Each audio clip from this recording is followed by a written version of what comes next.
अस्सलाम वालेकुम students, I hope आप सब खैरियत से होंगे। आजकल बहुत सारे students they are worried about the changes in the financial accounting paper. Recently ACCA ने कुछ चेंजेस प्रपोज किए हैं that will be applicable from September onwards attempt. और अगर मैं ऑन डिमांड सीबी एग्ज़ाम्स की बात करूं तो उसकी कट ऑफ डेडलाइन जो है वो है 18 सितंबर।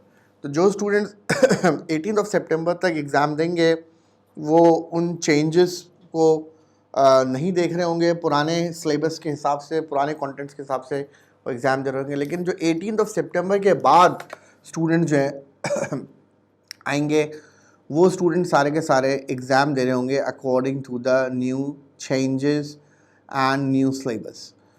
सो अब द क्वेश्चन इज एसीसी ने क्या चेंज किया है फाइनेंशियल अकाउंटिंग के पेपर में, मैनेजमेंट के पेपर में, एफबीडी के पेपर में।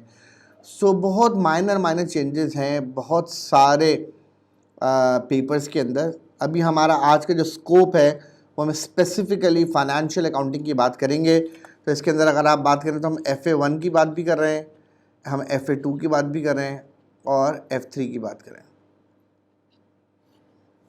सो जो मेजर चेंज एसीसी ने इंट्रोड्यूस करवाया है FA1, FA2 और F3 के लिए, that is the introduction of computerise accounting system. आज तक हमने जो अकाउंटिंग पढ़ी है उस अकाउंटिंग के अंदर हम स्टार्टिंग जो करते हैं वो एक ट्रेडिशनल मैनुअल अकाउंटिंग सिस्टम के हिसाब से हमेशा हम अकाउंटिंग पढ़ते हैं, जिसमें हर चीज़ आइसोलेटेड होती है। जैसे कि सिस्टम के डॉक्यूमेंट्स पहले बनते हैं, लाइक सेल्स डे बुक बनता है, कोई जनरल वाउचर बनता है, कोई भी बिजनेस का सोर्स डॉक्यूमेंट जब बनता है तो वो डॉक्यूमेंट बनने के बाद बुक्स ऑफ अकाउंट्स में उसकी एंट्री होती है, जिसको हम कहते हैं books of prime entry. Books of prime entry में उसकी एंट्री होती है। बुक्स ऑफ प्राइम एंट्री में जब एंट्री हम कर चुके होते हैं उसके बाद फिर हम उसकी री राइटिंग करते हैं इन the book of final entry, जिसको हम जनरल लेजर या नॉमिनल लेजर कहते हैं। बुक्स ऑफ प्राइम एंट्री का नाम आपको पता होगा कि हम जनरल भी कह सकते हैं, बुक्स ऑफ प्राइम एंट्री को स्पेशल डे बुक्स भी कह सकते हैं। तो इनिशियली ट्रांजैक्शंस रिकॉर्ड करते थे हम आज तक बुक्स ऑफ प्राइम एंट्री में, और फिर वहाँ से हम पोस्टिंग करते थे उसकी बुक ऑफ फाइनल एंट्री के अंदर। बुक ऑफ फाइनल एंट्री के अंदर हम लेजर अकाउंट्स बनाते हैं, जैसे कि आपने देखा होगा टी अकाउंट्स वगैरह हम बनाते हैं। उसके बाद फिर हम उसकी बैलेंसिंग करते हैं अकाउंट्स की बैलेंसिंग होने के बाद ये इसकी हम पोस्टिंग करते हैं इन द ट्रायल बैलेंस। तो जो क्लोजिंग बैलेंसेस होते हैं वो सारे के सारे ट्रायल बैलेंस में होते हैं। और देयर आर सर्टेन अकाउंट्स जिनका हम टोटल का अकाउंट भी बनाते हैं और इंडिविजुअल अकाउंट्स भी बनाते हैं। जैसे कि डेटर्स का हम कंट्रोल अकाउंट भी बनाते हैं, जिसमें डेटर्स का टोटल अमाउंट होता है कि हमें पूरी कस्टमर से कितने पैसे लेने हैं, और हम डेटर्स के इंडिविजुअल अकाउंट्स भी बनाते हैं।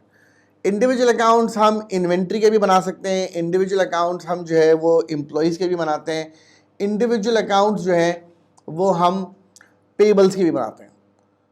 तो कुछ अकाउंट्स ऐसे होते हैं जिसके अंदर हम कंट्रोल अकाउंट भी बनाते हैं और इंडिविजुअल अकाउंट्स भी बनाते हैं, और फिर ट्रायल बैलेंस बनता है, फिर ट्रायल बैलेंस के बाद फाइनेंशियल स्टेटमेंट्स बनती है। सो हम जो मैनुअल सिस्टम में अकाउंटिंग पढ़ते हुए आए उसके अंदर हम कुछ स्टेप्स लेते हैं कि एक होता है हमारा generalisation.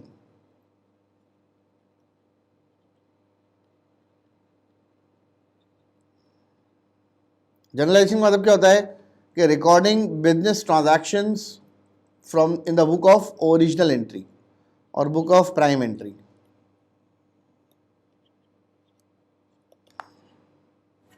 Book of prime entry के अंदर हम एंट्री कहाँ से करते हैं, तो आपने कहा सोर्स डॉक्यूमेंट्स के थ्रू एंट्री होती है।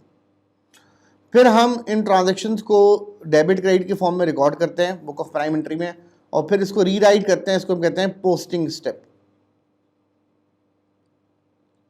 We rewrite all the transactions from the book of original entry और prime entry to the book of final entry. तो ये हम करते हैं बुक ऑफ फाइनल एंट्री में, इसको हम कहते हैं जनरल लेजर और नॉमिनल लेजर, जहाँ पे हम टी अकाउंट्स बनाते हैं। फिर इसमें टी अकाउंट्स भी बनते हैं और फिर यहीं पे बैलेंसिंग भी होती है अकाउंट्स की।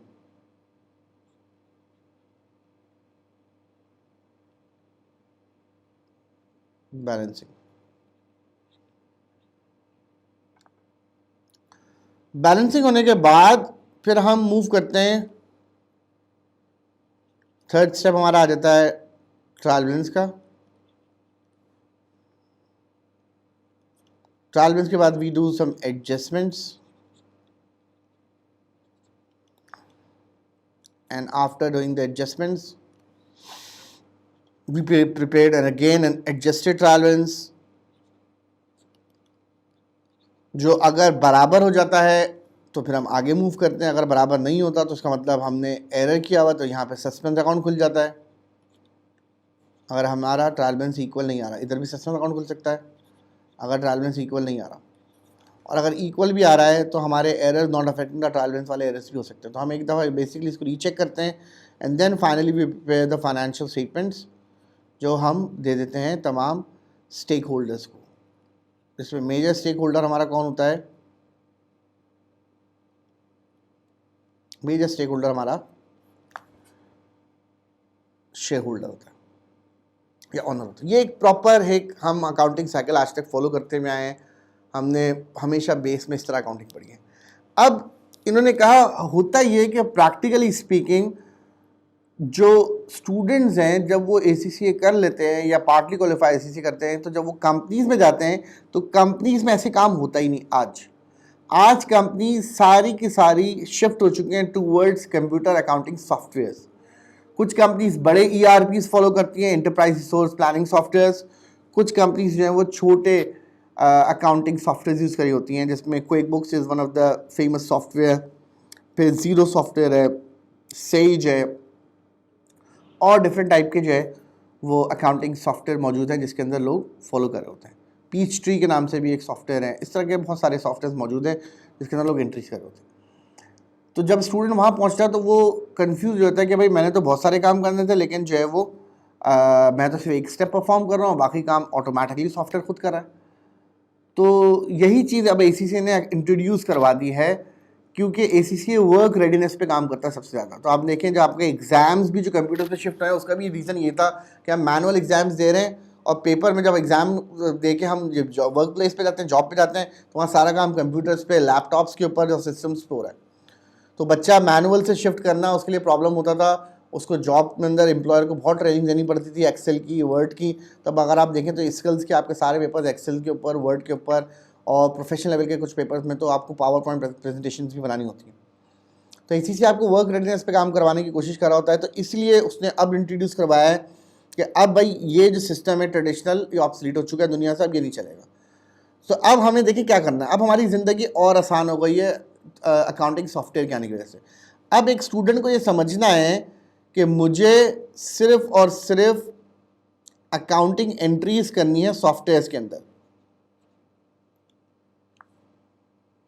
इन the accounting software. Accounting package जो भी आपका सॉफ्टवेयर है उसमें ट्रांजैक्शंस को एंटर करना है फ्रॉम द सोर्स डॉक्यूमेंट। तो मेरे पास सोर्स डॉक्यूमेंट होगा, उससे मैं उसके अंदर जो है वो लिस्ट ऑफ अकाउंट्स होते हैं जिसको हम कहते हैं chart of account. Chart of account में से हमने सेलेक्ट करना है कि क्या डेबिट करना है मुझे, क्या क्रेडिट करना है। तो बेसिकली इस तरह के टॉप डाउन मेन्यूज़ होते हैं हमारे पास, ड्रॉप डाउन मेन्यूज़। डेबिट लगा तो क्रेडिट लगा, तो आपने डेबिट के उस पर क्लिक किया तो यहाँ पे अकाउंट्स बहुत सारे खुल के आ जाएंगे कि किस अकाउंट को आपने डेबिट करना है। तो आपने सेलेक्ट किया कैश अकाउंट, और क्रेडिट किस अकाउंट को करना है, आपने सेलेक्ट किया सेल्स का अकाउंट, और फिर इसके अमाउंट एंटर कर दिए जो भी अमाउंट उसका है। फिर आपसे पूछिएगा इसमें कोई सेल्स टैक्स है नहीं है, और अदर उसके कुछ इन्फॉर्मेशन होगी जो वो पूछेगा, इंडिविजुअल कस्टमर कौन सा है जिसके नाम पे आपने सेल्स की है, और सारी चीज़ें। जब आपने डेटा इनपुट करके अपना सबमिट का बटन दबा दिया या एंटर का बटन दबा दिया, उसके बाद सिस्टम में आपकी ये डॉक्यूमेंट्स जो हैं वो अकाउंटिंग एंट्री के फॉर्म में चले गए। अब सिस्टम के जो सारे मॉड्यूल्स होते हैं आपस में वो इंटीग्रेटेड होते हैं। तो यही सिस्टम आपके लेजर्स बना देगा, यही सिस्टम अगर आप चाहें तो वो आपको बुक्स भी निकाल के दे देगा अगर आपको बुक्स चाहिए, यही सिस्टम आपके लेजर्स बना देगा, यही सिस्टम आपकी पोस्टिंग कर देगा और ट्रायल बैलेंस बना देगा। तो आप एक सिंगल क्लिक पे, even after entering just one transaction, आप रिपोर्ट्स में जाके ट्रायल बैलेंस पे क्लिक करोगे तो ट्रायल बैलेंस बन के आ जाएगा एक ट्रांजैक्शन का भी। तो आप किसी भी टाइम ट्रायल बैलेंस एक्सट्रैक्ट कर सकते हो। और ट्रायल बैलेंस के बाद फिर आप इसमें दोबारा एडजस्टमेंट्स जब आपको करनी होंगी तो डेफिनेटली आपको दोबारा एंट्रीज करनी पड़ेंगी। एडजस्टमेंट जब आप कर बैठोगे, तो वो फिर खुद ब खुद आपको एडजस्टेड ट्रायल बैलेंस बना देगा, और इवन वो आपको P&L बैलेंस शीट भी बना के दे देगा, इनकम स्टेटमेंट और बैलेंस शीट भी बना के दे देगा। सो अब एग्जामिनर जो सवाल आपसे पूछेगा वो इस माइंडसेट से पूछेगा कि एक एंट्री करने के बाद खुद कंप्यूटर ही लेजर बना रहा है, खुद कंप्यूटर ही ट्रायल बैलेंस बना रहा है, खुद कंप्यूटर ही एडजस्टमेंट्स कर रहा है। इसका मतलब सबसे इंपॉर्टेंट एरिया हो गया मेरा डेटा एंट्री का। अगर मेरी डेटा एंट्री में कोई मिस्टेक मैंने कर दी तो फिर इसका मतलब जितने भी एरर्स हैं वो सिर्फ यहाँ से क्रिएट हो सकते हैं डेटा एंट्री के पास। अगर मेरा डेटा एंट्री बिल्कुल सही और ट्रांसपेरेंट है और बिल्कुल 100% मैंने सही एंट्रीज की हैं, तो ना तो कभी एरर ऑफ आपका ओमिशन होगा, ना कमीशन होगा, ना प्रिंसिपल होगा, कोई एरर्स ही नहीं होंगे आपके, क्योंकि सॉफ्टवेयर मिस्टेक नहीं करेगा। और फिर ना आपका कभी सस्पेंस अकाउंट खुलेगा। सस्पेंस अकाउंट कब खुल सकता है? जब मैं भी एक अकाउंटेंट बैठा हूँ, एक एंट्री के अंदर मैं डेबिट करके बैठा हूँ, मैंने कहा क्रेडिट समझ में नहीं आ रहा किसको करूँ, तो मैंने खुद सस्पेंस अकाउंट खोला अगर एंट्रीज के अंदर चार्ट ऑफ अकाउंट के थ्रू, तो सस्पेंस अकाउंट खुल सकता है, अदरवाइज सस्पेंस अकाउंट भी नहीं खुल सकता। फिर क्या होगा, जब हम बनाएंगे तो हम नॉर्मली क्या करते थे, जनरल लेजर से कंट्रोल अकाउंट बनाते थे जनरल लेजर में, और एक साथ साथ हम इंडिविजुअल लेजर बनाते थे, इसमें हम इंडिविजुअल अकाउंट्स बनाते थे सेपरेट, जिसको मेमोरेंडम अकाउंट या सब्सिडरी अकाउंट्स कहते हैं, डेटर्स के, क्रेडिटर्स के। अब आपको इसकी भी जरूरत नहीं है, क्योंकि इन सब में एक ही जगह से डेटा आ रहा है, तो मैं रिकन्सिलेशन करने में क्या मुझे प्रॉब्लम होगी? अगर मैं रिकन्सिलेशन करूँगा तो जिंदगी में कभी एरर आएगा ही नहीं, क्योंकि एरर हुआ ही नहीं है। क्योंकि एरर होगा तो वो डबल एंट्री की साइड पे होगा। अगर वहाँ आपने एंट्री सही की भी है, तो कंट्रोल अकाउंट रिकन्सिलेशन में हमारा ऑब्जेक्टिव क्या होता है कि कंट्रोल अकाउंट में जो मैंने एंट्रीज डाली हैं और इंडिविजुअल में डाली हैं, वो अलग अलग जो है वो सोर्सेज से इन्फॉर्मेशन निकाल के डाली। तो सेल्स डे बुक का जैसा अगर मैं आपको कनेक्ट करूँ, तो सेल्स डे बुक का जो टोटल है वो कंट्रोल अकाउंट में चले जाता है, सेल्स डे बुक का इंडिविजुअल बैलेंस जो है वो नहीं। तो यहाँ पे ह्यूमन एरर हो सकता है कि मैंने टोटलिंग गलत कर दी, या मैंने बेसिकली इंडिविजुअल बैलेंस गलत डाल दिया, तो वो कंट्रोल अकाउंट रिकन्सिलेशन में वो एरर्स पकड़े जाते थे पहले।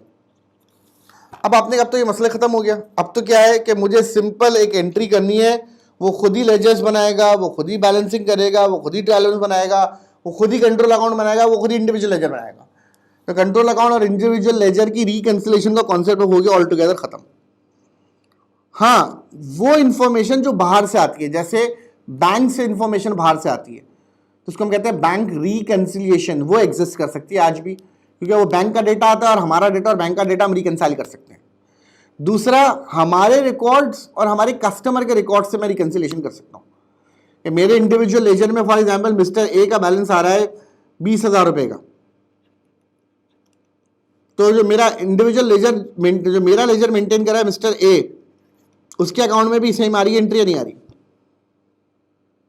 या मेरा सप्लायर के अकाउंट में शो हो रहा है कि मैंने सप्लायर को पे करने 5 लाख रुपए, तो सप्लायर की स्टेटमेंट क्या बताती है? सप्लायर की स्टेटमेंट यही बताती है कि मैंने भी 5 लाख रुपए देने। तो रिकन्सिलेशन आज भी होगी, लेकिन सप्लायर स्टेटमेंट से या कस्टमर रिकॉर्ड से हो सकती है, या रिकन्सिलेशन हो सकती है बैंक रिकन्सिलेशन, लेकिन कंट्रोल अकाउंट रिकन्सिलेशन नाम की चीज आज के बाद से खत्म हो जाएगी। ये इसमें एक बहुत बड़ा जो है वो चेंज का इम्पैक्ट है। सो आपको कोई भी चीज़ें जो देखनी है उसमें आप ये देखना है कि डेटा प्रोसेसिंग अब हमारी होगी। फाइनेंशियल स्टेटमेंट्स का जो प्रोसेस है पूरा, वो डेटा प्रोसेसिंग में कन्वर्ट हो गया है कि from double entry to the financial statements आपको सिंपली एक जगह पर डेटा एंट्री करनी है, वो सिस्टम खुद प्रोसेस करेगा सारा डेटा, और अकाउंटिंग सॉफ्टवेयर प्रोसेस करके वो उसको आगे पहुँचा देगा। अब इसके अंदर और थोड़ी सी और बड़ी टर्म आती है जिसको हम कहते हैं ERP। ERP के अंदर क्या होता है, वो चीज़ें अपने रेलेवेंट जगहों से कनेक्ट भी हो जाती हैं। यहाँ तो अकाउंटिंग सॉफ्टवेयर आपको सिर्फ जो एंट्रीज करेगा उसकी समरी बना के देगा, लेकिन ERP सॉफ्टवेयर जो होते हैं वो मल्टीपल जगहों से कनेक्ट भी होती है। फॉर एग्जाम्पल, अगर आप ERP के अंदर काम कर रहे होंगे तो जितनी भी आप गुड्स बाय करेंगे और जिसकी जितनी गुड्स सेल करेंगे उसका कनेक्शन इन्वेंट्री से भी होगा, उसका कनेक्शन वेयर हाउस से भी होगा, तो वो सिस्टम वेयर हाउस के अंदर भी साथ साथ चेक कर रहा होगा, वेयर हाउस के डेटा को भी अपग्रेड कर रहा होगा। इसी तरीके से जो पेरोल का खर्चा होगा वो फिर एम्प्लॉयज़ की जो अटेंडेंस मैनेजमेंट सिस्टम है पूरा उसके साथ भी कनेक्टेड होगा, वो एम्प्लॉयज़ का HR से भी कनेक्टेड होगा, वो पूरा जो है ना। तो वो ERP के अंदर क्या होता है, इंटरप्राइज रिसोर्स नाम, जैसे आपने SAP SAP का नाम सुना होगा, ऑरेकल्स का नाम सुना होगा, उनका काम ही क्या होता है कि वो पूरी ऑर्गेनाइजेशन को कनेक्ट कर देते हैं, क्योंकि हर अकाउंटिंग का जो इम्पैक्ट होगा वो किसी न किसी डिपार्टमेंट से कनेक्ट हो रहा होगा। अगर मार्केटिंग एक्सपेंस होगा तो वो मार्केटिंग वालों के डिपार्टमेंट के साथ जाके सिस्टम कनेक्ट हो रहा होगा। तो वो ERP जो है वो पूरी ऑर्गेनाइजेशन को लेके चल रहा होता है। लेकिन अगर मैं एक प्रॉपर अकाउंटिंग सॉफ्टवेयर की बात करूँ, अकाउंटिंग पैकेज की बात करूँ, तो वो सिर्फ अकाउंटिंग सिर्फ उसकी देख रहा होता है, वो उसके अदर फैक्टर्स को जो है वो नहीं देख रहा होता। तो मैं बैठ के यहाँ बैठ के ERP सॉफ्टवेयर के अंदर ये तो डिसाइड कर सकता हूँ कि मेरे HR वाले सही से काम कर रहे हैं या नहीं कर रहे हैं, कौन लोग लेट कर रहे हैं काम, मेरी मार्केटिंग में क्या प्रॉब्लम है, मेरे जो है वो बेसिकली प्रोडक्शन में कहाँ पे प्रॉब्लम आ रही है, मुझे रॉ मटेरियल सप्लाई में कहाँ प्रॉब्लम आ रही है। हर डिपार्टमेंट को वो कंट्रोल कर रहा होता है ERP, और हर डिपार्टमेंट को की जो इन्फॉर्मेशन है वो निकाल के आपको दे रहा होता है। लेकिन अगर मैं अकाउंटिंग सॉफ्टवेयर की बात करूँ तो यहाँ सिर्फ मैं जो एंट्रीज करूँगा वो उसकी समरीज बना के जो है वो आपको देगा। अभी हमारे कोर्स में अकाउंटिंग सॉफ्टवेयर इंट्रोड्यूस हुए हैं, ERP सॉफ्टवेयर आगे तो शायद आप पढ़ें, लेकिन इनिशियल लेवल पे, बेसिक लेवल पे ERP सॉफ्टवेयर नहीं है। सो अब मैं ACCA के डॉक्यूमेंट्स को थोड़ा सा लेके चलता हूँ। पहले तो मैं आपको दोबारा कट ऑफ डेट बता दूँ, 18 सितंबर तक अगर किसी को CB एग्ज़ाम देना है 2023 को, तो उसको कोई टेंशन नहीं है इन पूरी चेंजेस को देखने की। लेकिन जिन्होंने 18 सितंबर के बाद very next day paper plan किया है, तो उनके पास ये चेंज होके आएगा। तो मैं ज़रा कुछ स्टेप्स पढ़ रहा हूँ। ये कह रहा है details of sales, purchases, receipts and payment and other transaction और adjustment are entered in the accounting system. This may be in the form of a manual journal entry or by entering other relevant information, example raising a sale invoice, which the accounting system can use to automatically process entries into appropriate ledger accounts. तो सारा का सारा पहली दफ़ा entry होने के बाद automatic होगा. Through a process of double entry, the ledger accounts are automatically updated based on the information entered in the accounting system. Other records such as individual list of balances, receivables or payables are updated simultaneously. नीचे आ जाते हैं. The year and trial balance should be produced to allow the verification of the ledger balances. This might include identifying exceptional items. अब ये बड़ा important point है कि softwares के अंदर जो ना एक एक्सेप्शनल रिपोर्ट निकलती है. एक्सेप्शनल रिपोर्ट के अंदर वो कहता है कि कोई भी एबनॉर्मल चीज़ जो नॉर्मली हम एंट्रीज करते हैं उससे रिलेटेड अगर कोई एबनॉर्मल चीज़ होगी तो वो सामने आपको हाईलाइट करके दे देगा, ताकि आपको आइडेंटिफाई हो जाए कि शायद मैंने एंट्रीज करते हुए गलती ना की हो. फॉर एग्जाम्पल, किसी रिसीवेबल का मैंने बैलेंस 0 एंटर किया, तो अगर रिसीवेबल का बैलेंस होगा या नहीं होगा, और अगर नहीं है तो अगर उसके साथ ट्रांजैक्शन नहीं है तो उसका बैलेंस 0 कैसे हो गया. तो हो सकता है कंपनी ने पिछले उस रिसीवेबल को अपने अकाउंट में मेंटेन करना है और अभी उसका बैलेंस क्रिएट ना हुआ, इसलिए आपने 0 एंट्री की है. तो 0 बैलेंस होना is one of the exception item है. इसी तरह रिसीवेबल्स के अंदर, क्योंकि हमें उससे पैसे लेने हैं, रिसीवेबल्स में नेगेटिव बैलेंस या पेबल्स के अंदर आपका ऑपोजिट साइड पे बैलेंस, क्योंकि पेबल्स हमारी लायबिलिटी होती है, पेबल्स का बैलेंस क्रेडिट पे आना चाहिए. लेकिन अगर पेबल्स पे डेबिट पे आ रहा है और रिसीवेबल में क्रेडिट पे बैलेंस आ रहा है, तो ये मेरे लिए एक एक्सेप्शनल आइटम के तौर पे अलग से सॉफ्टवेयर निकाल के देता है कि एक्सेप्शनल रिपोर्ट्स कौन सी हैं. इस तरह आपने देखा होगा बैंक का, हमेशा हमें पता है बैंक का डेबिट बैलेंस आ रहा होता है, लेकिन बैंक में समटाइम्स अगर आपने ज़्यादा बैंक से पैसा विड्रॉ कर लिया है with the help of the banking system, तो आपका बैंक ओवरड्राफ्ट का बैलेंस होता है. तो वो overdraft is an exceptional item.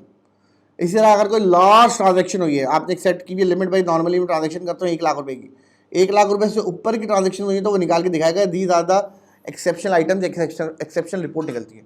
Exceptional report का मतलब ये नहीं होता कि ये गलत है. एक्सेप्शनल रिपोर्ट का मतलब ये होता है कि आप इन चीज़ों को दोबारा देख लो कि कहीं आपने गलती तो नहीं की. तो जब आप रिपोर्ट देखते हो और आपने कहा हाँ सारी चीज़ें ठीक है, परफेक्ट है, तो फिर आप उसको आगे कैरी फॉरवर्ड कर देते हैं. This might include identifying exceptional items, very large और very small amounts, expense account showing a credit balance. हम सबको पता है एक्सपेंस का डेबिट बैलेंस होता है, तो कोई भी नॉर्मल से हटके चीज़ होगी एक्सेप्शनल आइटम को निकाल के दे देगा. Identifying suspense account to be cleared and posting any year end journal entries, closing entries, irrecoverable bad debts वगैरह की जो एंट्रीज होती हैं वो सारी क्लोजिंग एंट्रीज वगैरह की हम बात करें तो समटाइम्स ये होता है कि हमें पता नहीं होता, तो हम पहले सस्पेंस अकाउंट खोल के बैठे होते हैं, तो सब्सिक्वेंटली फिर हम उसको 0 करते हैं.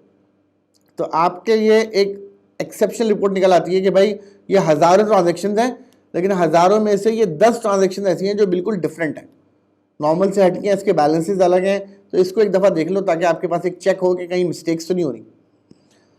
फिर क्या है, ledger accounts are close off and the year end statements are produce. Ledger accounts बनते हैं और उसके बाद फिर ईयर एंड स्टेटमेंट्स बन जाती हैं. अब notes on the assumptions made, there are certain notes जो कि हमारे कुछ अजम्पशंस हैं इसके अंदर जो होता है। नंबर वन बाय वन करके मैं assumptions पढ़ा रहा हूँ आपको। पहली assumptions क्या है? Although the trial balance and the financial statement can be produced at any time.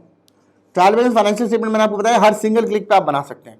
5 transaction enter की, 5 ट्रांजेक्शन का पीएनएल देख लो, 5 ट्रांजेक्शन का बैलेंस शीट देख लो, 5 ट्रांजेक्शन के लेजर बैलेंस देख लो, 5 ट्रांजेक्शन का ट्रायल बैलेंस देख लो। हमें ज़रूरत नहीं है कि पूरी ट्रांजेक्शन एंटर होंगी तो ही लेजर्स बनेंगे।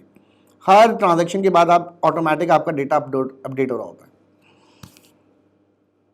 The focus of the FA1, FA2 and FFA exams will be on preparing the year-end accounts for 12 months period. अब वो आपको एक assumption दे रहा है कि जब हम एग्जाम में सवाल बनाएंगे, ऑल्दो हम बना तो सकते हैं सॉफ्टवेयर में हर मिनट के बाद ट्रायल बैलेंस देख सकते हैं, लेकिन हम जो सवाल बनाएंगे एग्जाम में वो इस हिसाब से होगा कि आप ईयर एंड पे बना रहे होंगे ट्रायल बैलेंस वगैरह, लाइक बना तो नहीं होंगे, रिपोर्ट एक्सट्रैक्ट कर रहे होंगे। सेकेंड कहते हैं sale system will be integrated with the accounting system. This means that both the trade receivable and ledger accounts and the individual customer account will be updated simultaneously by raising a sales invoice in the accounting system. Sales invoice क्योंकि हम खुद create करते हैं। अगर आप देखें business के अंदर जो सेल्स होती है तो सेल्स इनवॉइस हम खुद क्रिएट करते हैं। हमारे पास जब गुड्स डिस्पैच नोट होते हैं, गुड्स डिलीवर हो जाती हैं, तो डिलीवरी नोट जब वापस आता है हमारे पास तो उसके बाद हम सेल्स इनवॉइस रेज करते हैं। तो जब आपने सेल्स इनवॉइस रेज की तो ऑटोमेटिकली जिस कस्टमर के नाम पे आप इनवॉइस बनाओगे उसके इंडिविजुअल अकाउंट्स भी अपडेट हो जाएंगे और टोटल कंट्रोल अकाउंट भी अपडेट हो जाएगा और साथ साथ सेल्स का अमाउंट भी हो जाएगा। Reconciliation between the receivables and the list of the balances will not be required.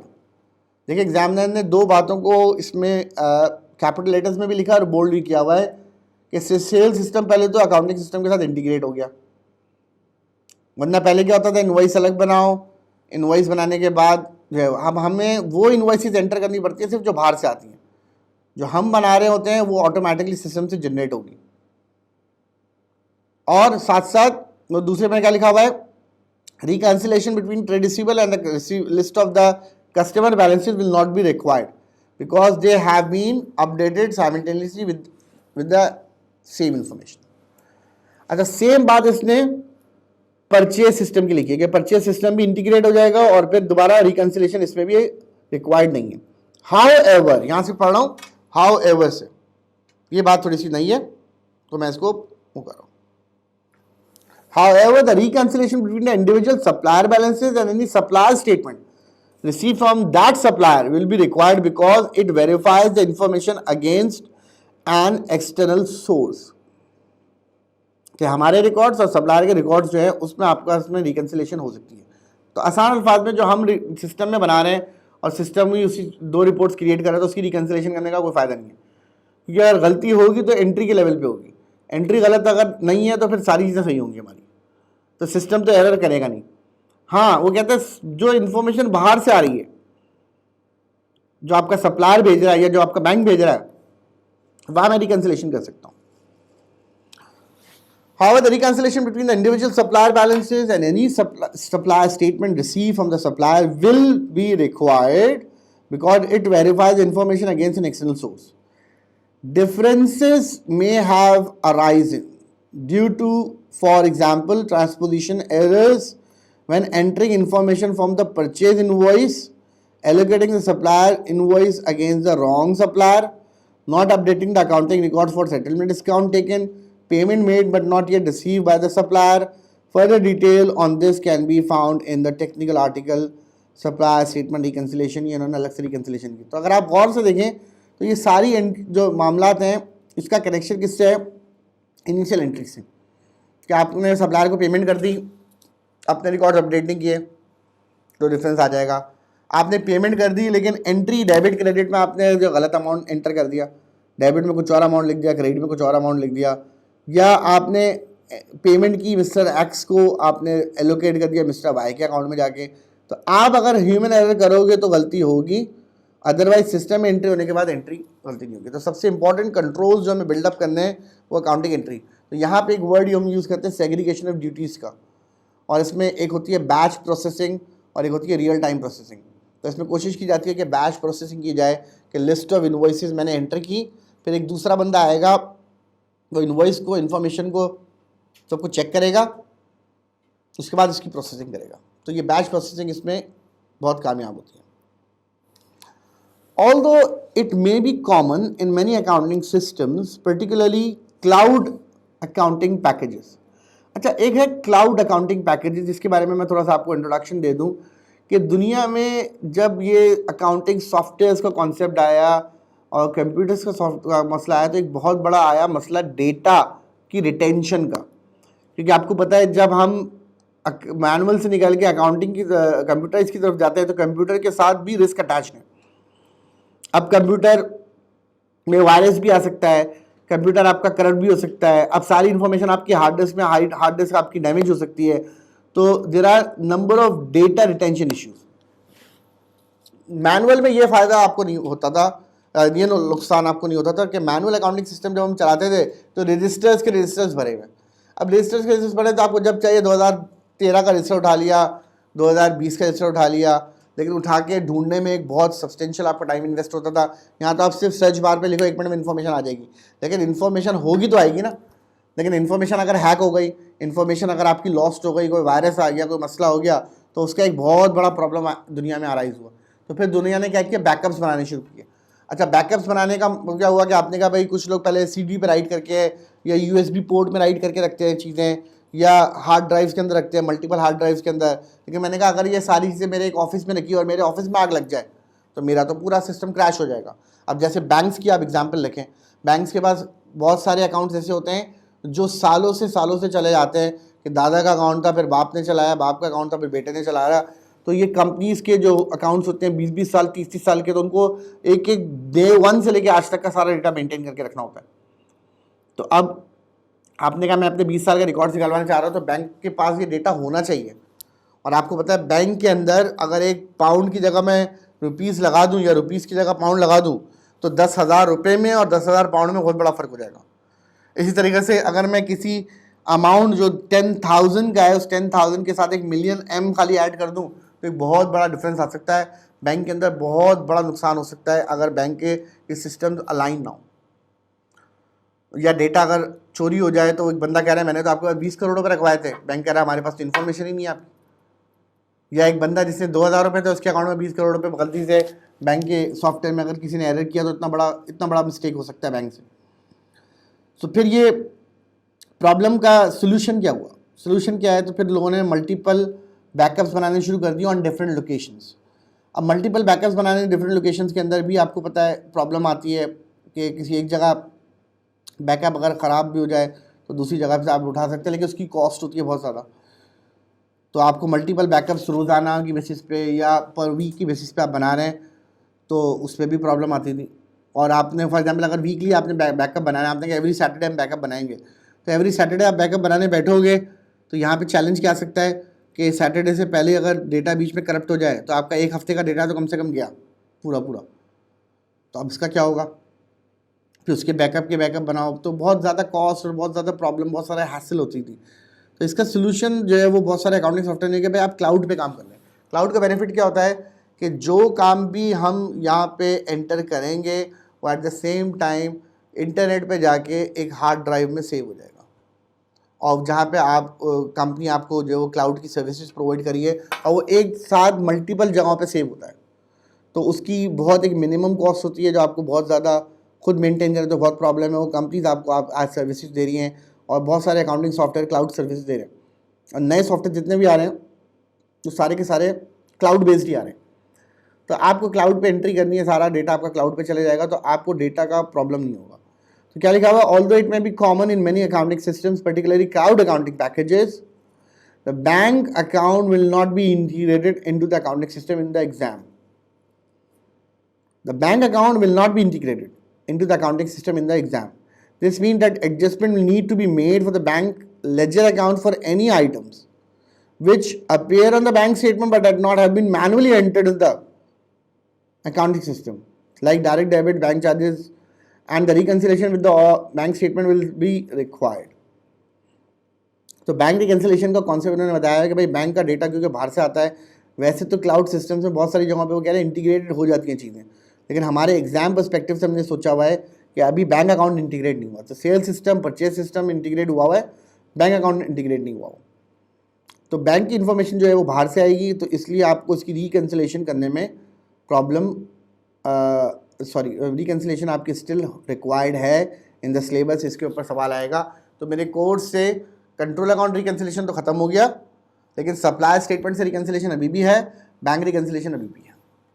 तो ये हमारा एक पूरा का पूरा एक आर्टिकल एग्जामिनर ने दिया था।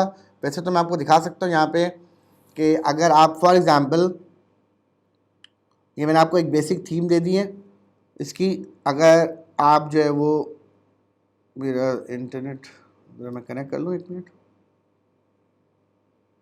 Yes connected now.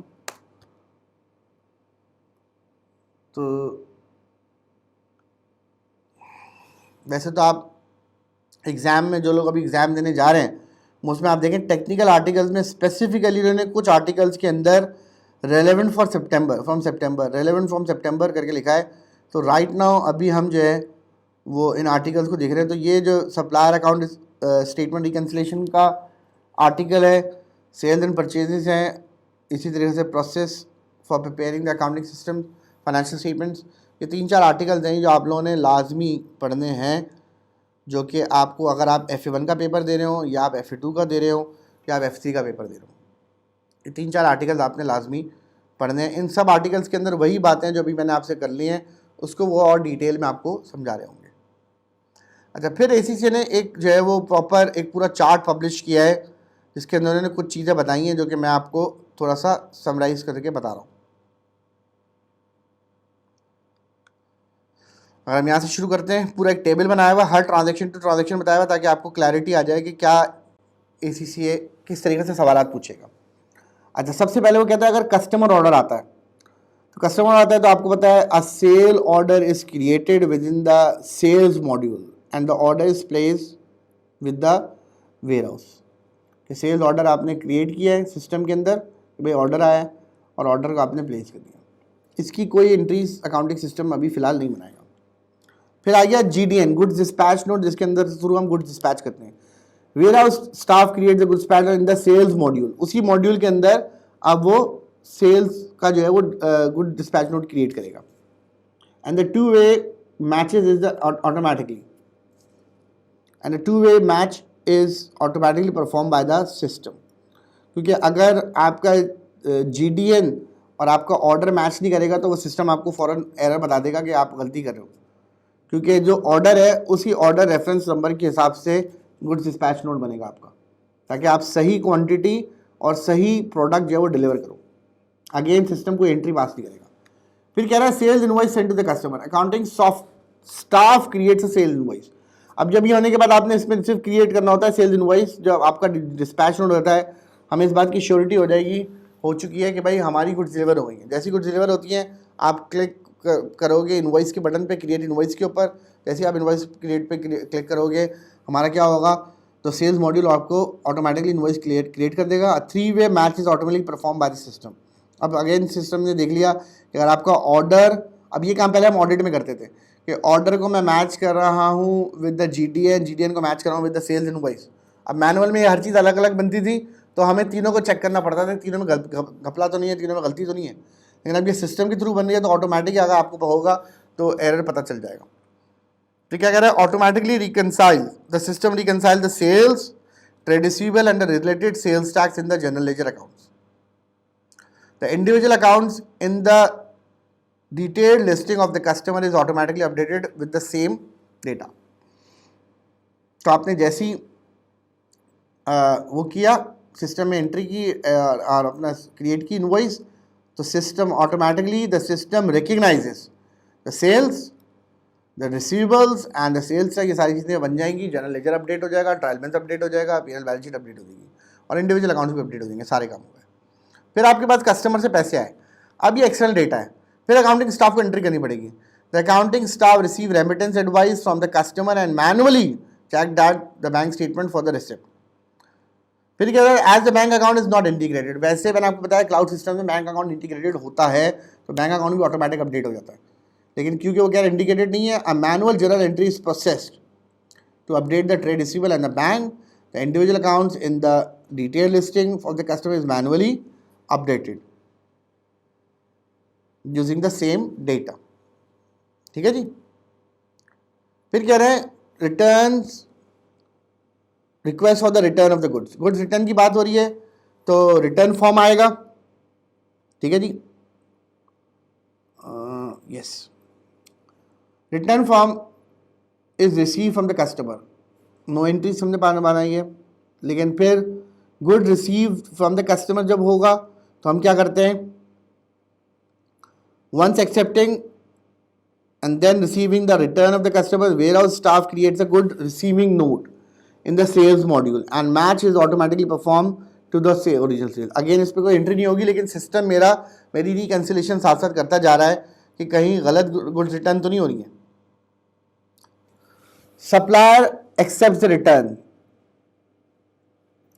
On the receipt of the goods, the accounting staff will issue a credit note. अब अकाउंटिंग स्टाफ जो है वो क्रेडिट नोट इशू करेगा from the sales module and match is automatically performed to the GDN and the original sales.